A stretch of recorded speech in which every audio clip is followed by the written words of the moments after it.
Part of the solidarity movement for Palestine in the US. Can you explain what is happening and where are you heading to?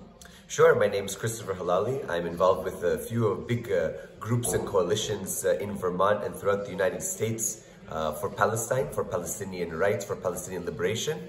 And what's happening today is something historic that we haven't seen in US history. We are seeing hundreds of thousands of people coming out on the streets in cities across the United States, totaling millions of people altogether, calling for an end to the siege on Gaza, calling for an end to the genocide against the Palestinian people, calling for an end to the occupation of the Palestinian people by the Zionist regime, calling for the rights of return. I mean, these things are things that were unthinkable when I started in the Palestinian liberation movement just 2 decades ago. But now they are the dominant strain. And that is a result, I think, of the ongoing war on terror that we've seen perpetrated by the United States against many countries, including Afghanistan, Iraq, Libya, Syria, Yemen. We've seen all the damage the US has done.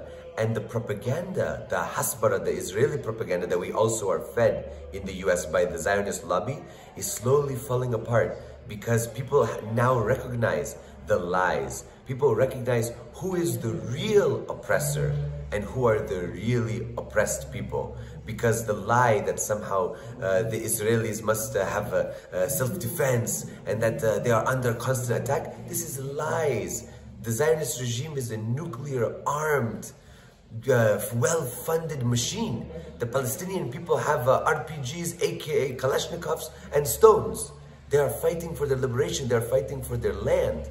And so what we are seeing after the beginning of October now is a tremendous movement for the Palestinian people. And we are witnessing now Jewish people in the United States coming out by the tens of thousands saying, not in our name, you cannot, this Israel has nothing to do with me, and we want justice for Palestinians, we want a ceasefire, we want an end to the occupation.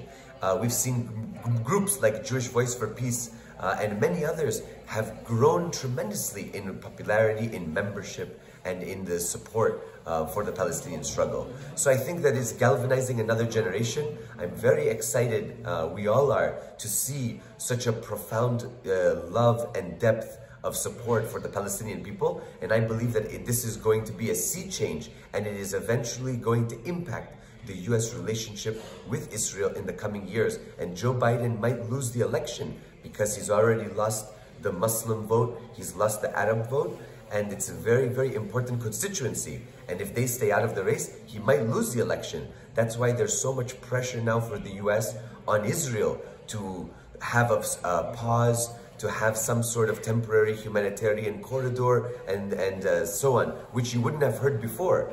They would have let Israel do what they want. But now there's tremendous pressure on them to do this. And I think that that's a real victory that we've done. So you are alluding to a system, the movement and the public sentiment is indeed impacting both on the mediatic system as well as the political system. Can you confirm this? Is this really the case? This is the case. In fact, just within the past 2 weeks,